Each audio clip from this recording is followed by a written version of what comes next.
Hello, I'm Margaret Molly Brown. A lot of you know me from being a survivor of Titanic, but also there's a lot of other things in my life that were extremely important. And I'm here to tell a story about a very, very important woman that was involved with one of my many, many passions, and that was women's rights, votes for women. This is about Susan B. Anthony, and is a story called Marching with Aunt Susan. It's written by Claire Rudolph Murphy.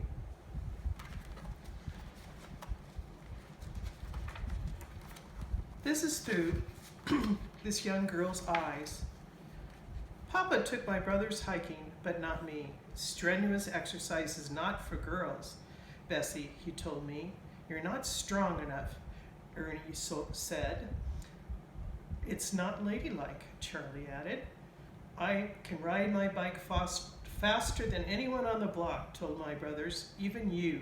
Girls shouldn't ride bikes either, Charlie said, and they left me without me. Inside, Mama bustled around preparing for a party. I'm strong enough to hike, I said. Poppy wouldn't take me along just because I'm a girl. You can help me get ready for the suffrage team, Mama said. Aunt Mary will be arriving soon with our guest of honor, Miss Susan B. Anthony. Suffrage, I'm the one who's suffering. I picked up the newspaper and stared at Miss Anthony's photo. She looks like a crabby old lady.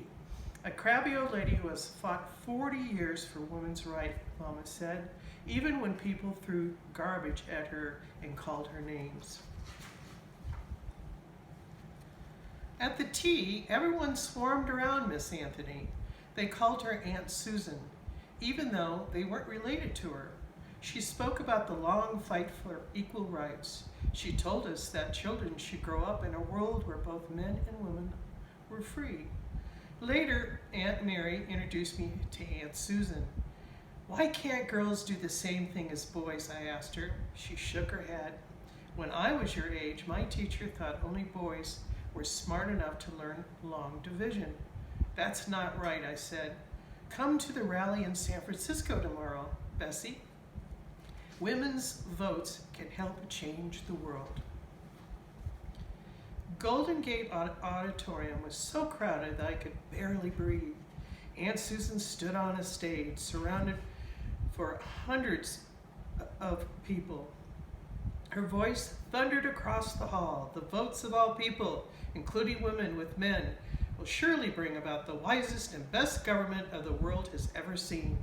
I pulled out a white handkerchief out of my purse and joined the sea of flags waving in the air. The day after the rally, I rode my bicycle over to my best friend Rita's house. You should have heard Aunt Susan speak yesterday, I told her. My papa says ladies shouldn't speak in public.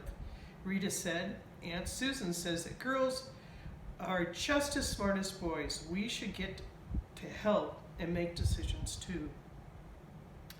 Papa decides everything in our family, Rita said. That's not right, I looked at my best friend. Someday I want to vote. Let's see if we can help out suffragists headquarters. All through the summer, Rita and I wrote letters, licked envelopes, and painted posters. As we worked, we listened to women talk. Men decided everything. They even decided if we should get to vote. Men decided how the children are raised. Men decided how the household money is spent. I don't understand, I said to Rita.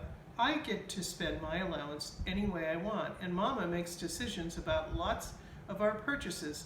Not at our house, Rita shook her head. Papa keeps track of every penny. The week before the election, we visited a factory in San Francisco. Rows and rows of girls sat hunched over sewing in a very dark room. Aunt Susan encouraged them to come to our suffrage parade. After a while, a girl walked up. Me and my sister did some extra sewing to help the campaign. She handed Aunt Susan 2 dimes. If women win the vote, will I be able to go to school? I could not imagine not learning how to read and write. I leaned against the wall and tried to catch my breath. Back at headquarters, I asked Aunt Susan why those girls didn't get to go to school. Many parents can't make enough money to feed their families, she told me, so the children have to work. Can women getting the vote change that?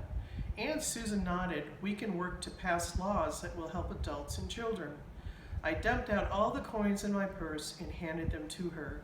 If those girls can give money, I should too. Later, I painted a picture of the factory girl on a banner for the parade. Rita printed the letters. Sunday afternoon before the vote, Rita, Mama, and I marched along carrying our banner.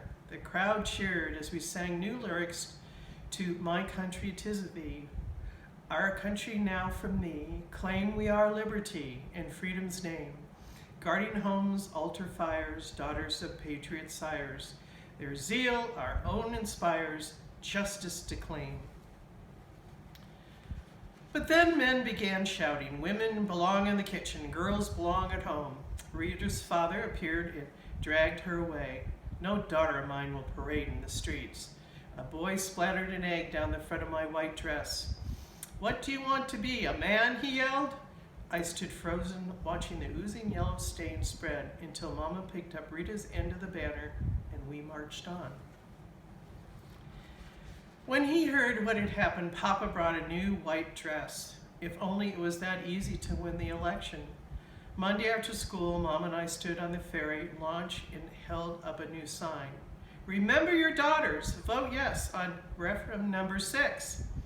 I couldn't tell if I got more pats on the head or grumbles from men walking by, but Mama said it only matters how they vote tomorrow.